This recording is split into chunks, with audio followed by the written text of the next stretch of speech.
Today on the Broken Clock, I'm going to be installing a new head unit, a separate monitor for the camera, and a power switch for this, actually. So I did a quick and dirty install a couple weeks ago before we went on our first trip of the year, and the 1013 has the same wiring plug on the back of it as our 2020 29M, the Xera unit that came out of it. And so it's a pretty easy plug and play. You just pull it out, stick it in, verify your wiring first. But I'm going to do a couple of things differently that I learned from having it temporarily installed. Then I've got a separate 7-inch monitor for my backup camera. And when I do the wiring, I'm actually going to not enable the backup trigger for the head unit.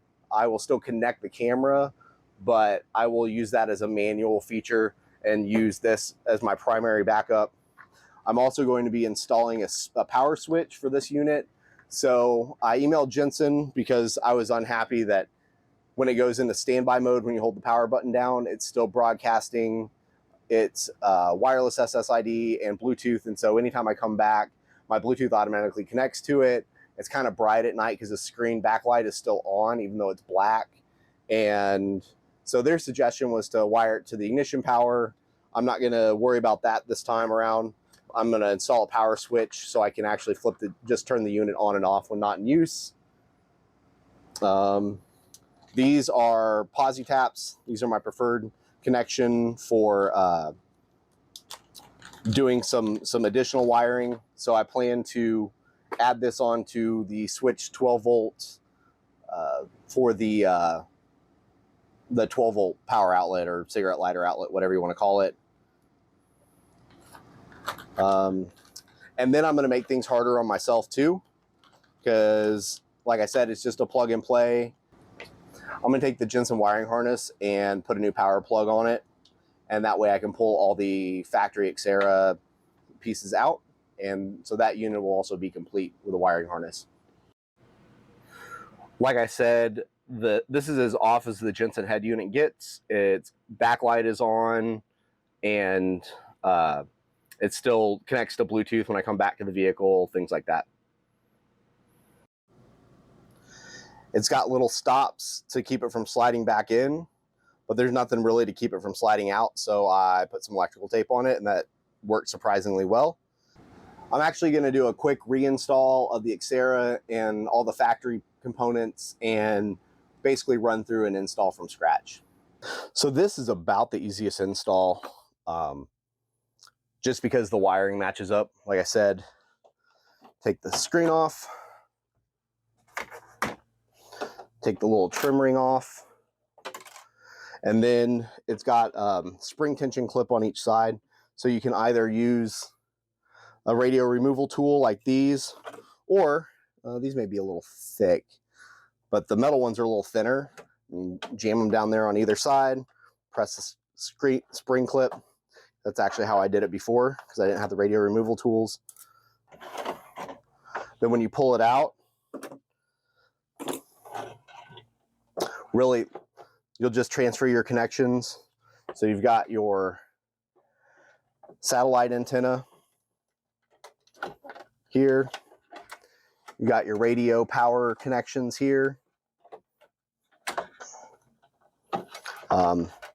We actually have XM. XM will be plugged in here. Video input, AM FM antenna, and the factory USB connection that's down here in the lighter area. And really, you would just plug everything right back in. Just make the new connections and drop the head unit back in. Like I said, the only thing you're stuck with then is mine will not mount to the spring clips. I'll show you that here in a second.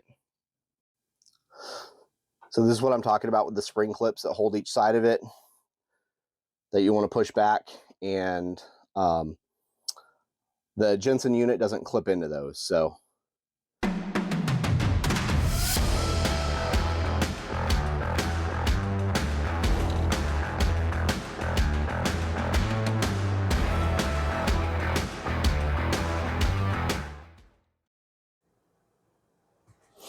All right, so now I've got new wire ends put on, so I can get ready to mock this up, make sure it goes back in the same places as this. So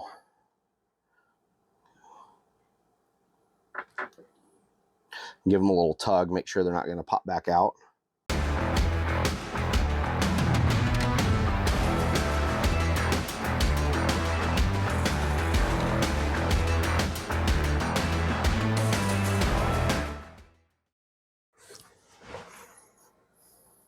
And if you screw this up and accidentally pull a wire out, it's a lot easier to get these out with the correct tool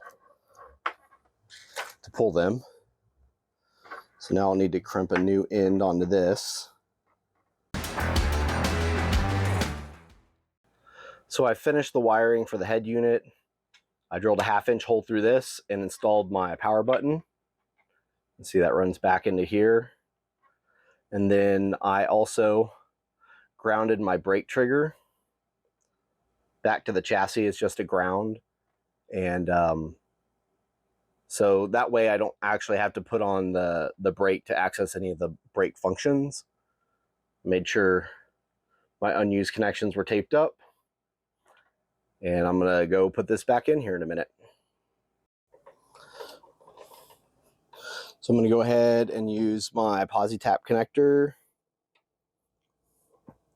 This white is ground, blue is power, and they are on the ignition side, or they're on the chassis side.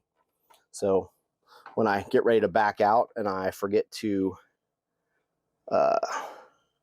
turn the house on, I won't have to worry about not having a camera anymore, things like that.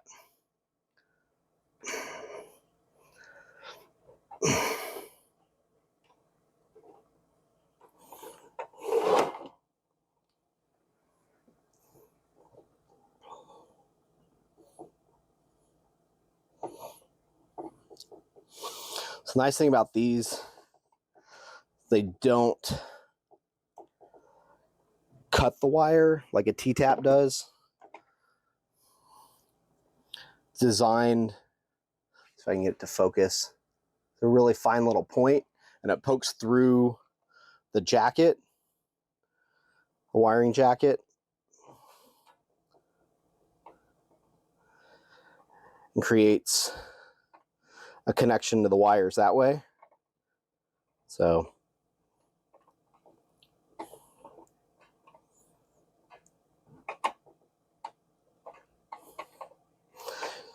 wires are pretty darn thick. It's hard to get these started. You just screw them down until they stop. And then for my external wires, I'm going to, let's see,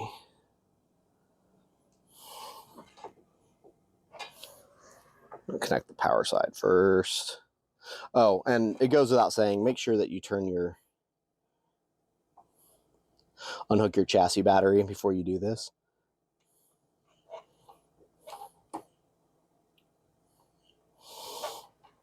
And I will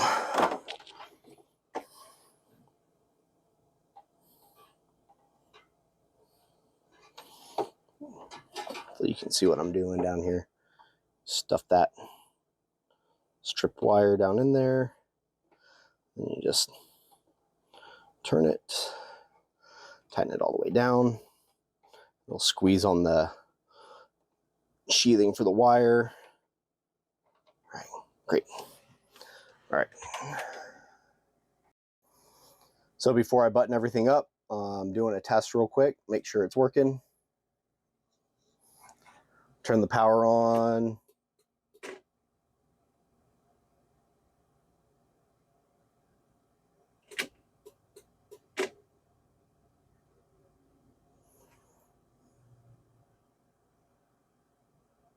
There we go. Well, I've got everything just about hooked up and tested. I wound up getting a Y cable for the RCA video and an extra RCA cable. You know, those things we used to have lots of, and pretty sure I threw a whole bunch away last year. I ran my mic, my power for my monitor through here. I just used my snips, cut a hole there, and then cut a hole in the hatch to go over it just to make it a little smoother and less smashing on the wires. I also did not put a new cage in. Well, I took this one out and went to put the new one in, and it's a good 1/4 of an inch taller. So I will work on another solution for that. For now, maybe I'll go back to putting electrical tape on it, although I don't like that.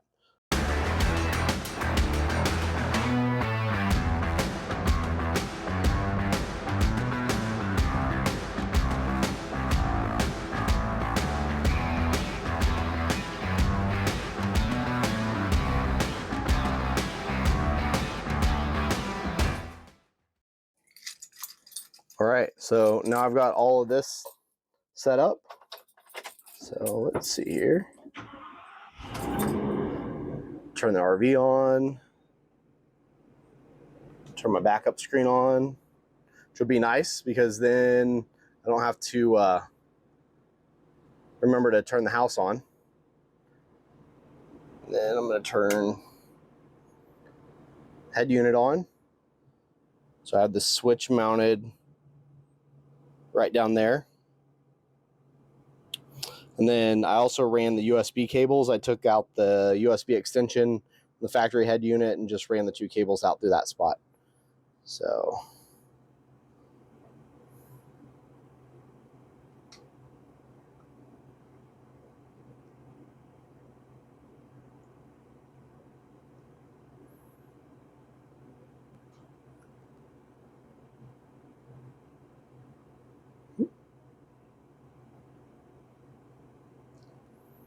Android Auto is starting, which is one of the really nice things because I'll be able to see my vehicle and see the map at the same time.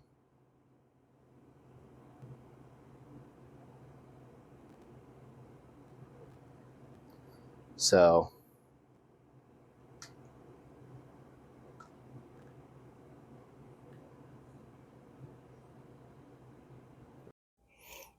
next up is to get rid of these garbage here speakers. There should just be 4 screws here. Take the cover off, and then take the speaker out. Hopefully they used standard clips on the back, and it won't take too long to get rid of these.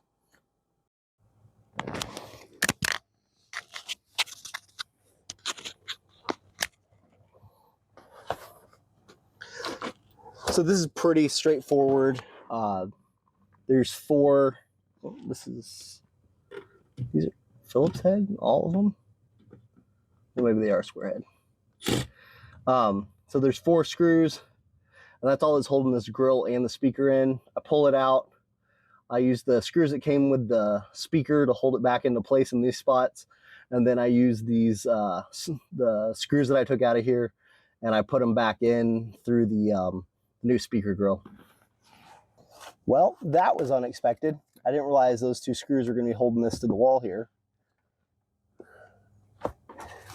So I'm gonna, I don't know what all that goes to.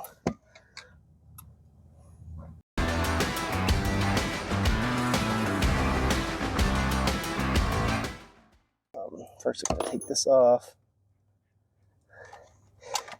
You know, when I first removed these, I was like, oh, they don't look terrible. But the sound difference between these and $30 Kenwoods is astonishing.